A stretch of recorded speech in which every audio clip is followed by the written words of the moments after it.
tiba-tiba dikenal seperti contohnya. Saya kasih contoh saja. Ada kisah seorang tabi'in.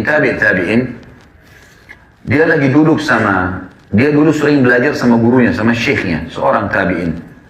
Dan dia sama dengan teman-temannya. Seperti kalau antum atau kita atau saya juga hadir di dalam halaqah para ulama, misalnya kita hadir di dalam halaqah ulama, kita saling tahu, oh ini si fulan sering datang, si fulan sering datang gitu. Satu waktu teman-teman sekalian, setelah 10 tahun dalam halaqah gurunya, tiba-tiba saja, ya, karena sudah 10 tahun belajar, dia mempraktekkan ilmunya. Dia buka halaqah di masjid yang juga sama di tempat gurunya, tapi di waktu yang berbeda, misal beda hari, ya. Ternyata pengajian dia lebih ramai orang datang, membeludak sekali, banyak orang datang dibandingkan dengan gurunya. Sampai teman-temannya sendiri hadir di majelisnya, karena luasnya ilmu yang dia sampaikan, gitu kan. Dan penampilannya berubah. Tadinya dia miskin, dalam 10 tahun jadi kaya raya luar biasa. Sampai dia itu membiayai semua murid-murid yang belajar dengan dia, dibiayai orang pergi jihad, dibiayai segala macam hal. Ringkas cerita, salah satu temannya di majelis mengatakan, wahai syekh, dipanggil syekh, teman dekatnya, apa sebenarnya rahasianya? Apa yang kamu lakukan? Apa rahasianya sampai Allah memberikan kamu kelebihan ini? Sungguh kami tidak mungkin bisa menjangkau kelebihanmu ini. Tidak bisa kita ini, walaupun sudah sama-sama belajar 10 tahun, tapi kami nggak bisa. Kamu secara penampilan lebih kelihatan kaya, kelihatan lebih segar, kelihatan lebih tampan dari sebelumnya. Kemudian keturunannya banyak, gitu kan. Dia menikah dengan menjalankan sunnah Nabi SAW berpoligami.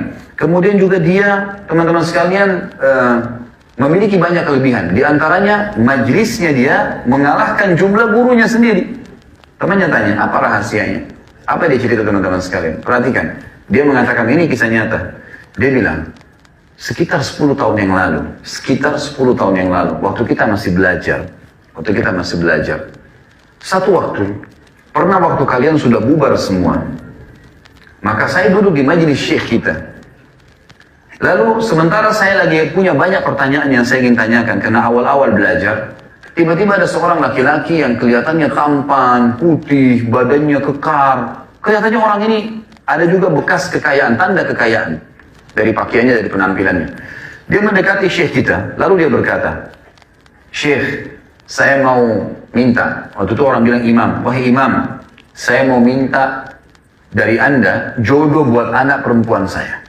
Jodoh buat anak perempuan saya. Maka saya minta anda yang tunjuk. Kata syekhnya, balik ke arah saya, kamu menikah? Dia bilang, iya syekh. Karena memang dia belum menikah. Dan kata orang ini, saya melihat penampilannya orang ini, saya sudah bayangkan anaknya paling tidak seperti dia. Karena orangnya tinggi, putih, gagah, berarti mungkin tidak akan jauh dari itu. Maka dia bilang, iya saya mau. Tiba-tiba ayah perempuan itu mengatakan, baik syekh, saya walinya, saya akan nikahkan sekarang. Panggil 2 saksi, suruh keluarin sesuatu dari kantongnya. Dia bilang, saya cuma punya mungkin sekitar 2-3 dirham. Saya keluarkan sebagai mahar. Kalimat akad tiba-tiba diucapkan. Udah selesai akad nikah, spontan terjadi begitu. Kata mertuahnya sekarang, ikutlah sama saya ke rumah. Kata orang ini, saya ikut ke rumahnya. Rumahnya sangat besar, luas, kaya raya, kelihatan, mewah. Saya begitu bahagia membayangkan itu. Berarti saya akan tinggal di rumah semewah ini. Tadinya saya tinggal di sebuah rumah gubuk kecil, orang miskin, gitu kan. Dia bilang, kemudian saya masuk ruang tamu dengan dipan-dipan yang empuk, ruangan yang wangi. Saya betul-betul pada saat itu berbunga-bunga. Gitu. Kemudian dia bilang, mertua saya mengatakan, tunggu sebentar, saya akan persiapkan istrimu. Lalu dia masuklah ke dalam, kemudian setelah beberapa saat dia keluar, dia mengatakan, ini ruanganmu, di bawah, istrimu ada di dalam. Apa yang dia bilang teman-teman? Waktu saya masuk ke dalam, dan saya menemui istri saya, demi Allah, di dalam diri istri saya itu, ada lebih dari 10 aib. 10 aib, yang 10 aib ini satu saja sudah cukup untuk saya tidak tinggal bersama dia. Matanya rusak, telinganya tuli, ya, rusak kulitnya, rusak. Sebagian-bagian kepalanya, rambutnya rontok. Badannya lumpuh, kakinya nggak bisa jalan. Ada 10 aib. Satu saja sudah cukup membuat saya tidak bisa bertahan jadi suaminya. Spontan saya mengatakan saya mau ceraikan. Maka perempuan itu sambil merangkak memegang kaki saya dan berkata, tolong jangan ceraikan saya. Walaupun kau tidak menyentuhku, biarkan aku punya status suami. Sehingga aku meninggal bisa mendapatkan surga dari ridho suamiku. Mendengarkan kalimat tersebut, aku teringat sabda Nabi SAW. Kalau wanita meninggal, gitu kan, dengan ridho suaminya, maka dia akan masuk surga. Maka dia bilang, saya bertahan 10 tahun, tidak ada yang tahu kalau istri saya seperti itu. Bertahan. Melihatnya saja sudah menjadi sebuah beban jiwa. Dia bilang, saya bertahan. Subhanallah, baru saja dia bilang tahun ini, tahun ke-10, istri saya meninggal dunia. Pada saat dia meninggal, Allah yang maha tinggi dan maha pemurah membukakan untuk saya dunia ini. Di depan mata saya tiba-tiba saya dapat modal, saya bisa bisnis, saya usaha. Mertua saya meninggal, semuanya terwariskan, diberikan kepada saya. Dihibahkan kepada saya sebelum meninggal. Pada saat sudah dihibahkan dia meninggal, maka tidak ada masuk, karena tidak ada warisan. Anaknya cuma anak perempuan tadi yang cacat itu. Orang dia bilang, saya jadi kaya raya tiba-tiba. Kemudian saya tiba-tiba entah bagaimana, saya begitu memiliki pemahaman yang sangat luas. Apa yang saya pelajari 10 tahun dari guru kita ini, semuanya melekat. Sehingga saya bisa membuat pengajian, dan seperti kamu tahu, banyaknya orang datang ini justru setelah cobaan itu datang. Lihat efek daripada balasan teman-teman sekalian. Kadang-kadang, Allah subhanahu wa ta'ala ingin meninggikan derajat seseorang. Tapi, dia nggak bisa sampai itu, kecuali ada cobaan dulu. Baik di dunia maupun di akhirat. Tadi salah satu contohnya saja. Kalau di akhirat teman-teman, ada derajat mungkin di surga. Harus kita 100 tahun sholat malam, 100 tahun puasa, 100 tahun baca Quran. Tapi umur kita cuma 60. Tapi Allah mau kita sampai di derajat itu. Bagaimana caranya? Kita diuji dengan penyakit 10 tahun. Kita diuji dengan susahnya hidup. Minta-minta sama orang mungkin, mengemis. Gitu kan. Dan beragam macam cobaan. Tapi satu jawaban teman-teman. Selama kita berada di real agama yang benar, maka pastikan kita tetap akan berada di jalan yang benar. Dan juga tetap kita makan, tetap kita minum. Cuman ada cobaan yang sedang berlalu. Dilalui dengan satu kalimat rahasia, yaitu sabar. Baik, saya kasih definisi sabar teman-teman sekalian. Sabar adalah seseorang menerima takdir Allah yang sedang terjadi padanya. Dia sadari atau tidak sadari.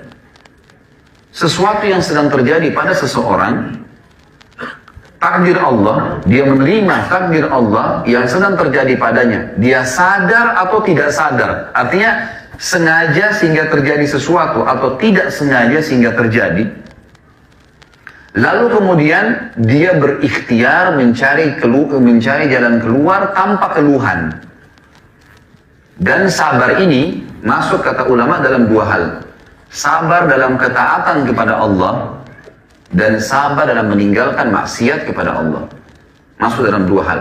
Baik, sabar yang pertama teman-teman dalam ketaatan Allah. Seperti antum hadir di majelis ilmu. Ini butuh kesabaran. Duduk sejam, 2 jam, 3 jam, dengarin.